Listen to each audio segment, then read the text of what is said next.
முக்கிய செய்தி தமிழகத்தில் பல்வேறு மாவட்டங்களில் கனமழை பெய்து வரும் நிலையில் மாவட்ட ஆட்சியர்களுடன் முதலமைச்சர் மு.க.ஸ்டாலின் இன்று ஆலோசனை மேற்கொள்ள இருக்கிறார். நீலகிரி, தேனி, கோவை, திண்டுக்கல் உள்ளிட்ட மாவட்டங்களில் கனமழை பெய்து வரும் நிலையில் முதலமைச்சர் மு.க.ஸ்டாலின் இதுகுறித்து ஆலோசனை. தமிழகத்தில் பல்வேறு மாவட்டங்களில் கனமழை பெய்து வரும் நிலையில் மாவட்ட ஆட்சியர்களுடன் முதலமைச்சர் மு.க.ஸ்டாலின் இன்று ஆலோசனை. முக்கிய செய்தியாக பார்த்துக் கொண்டிருக்கிறோம். தமிழகத்தில் கோவை, நீலகிரி, திண்டுக்கல் உள்ளிட்ட பல்வேறு மாவட்டங்களில் கனமழை பெய்து வரும் நிலையில் இதுகுறித்து முதலமைச்சர் மு.க.ஸ்டாலின் மாவட்ட ஆட்சியர்களுடன் ஆலோசனை மேற்கொண்டு வருகிறார். கூடுதல் விவரங்களை வழங்குவதற்காக செய்தியாளர் நந்தினி இணைப்பில் காத்திருக்கிறார். நந்தினி, இது தொடர்பான விவரங்கள்.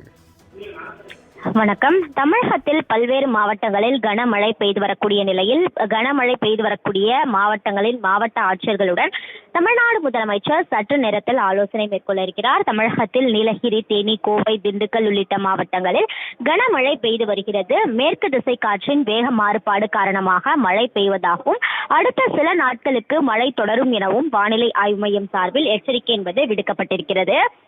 நீலகிரி மாவட்டத்தில் அதி கனமழை காரணமாக ஏற்கனவே பேரிடர் மீட்பு குழுவினர் அங்கு தயார் நிலையில் வைக்கப்பட்டிருக்கின்றனர்.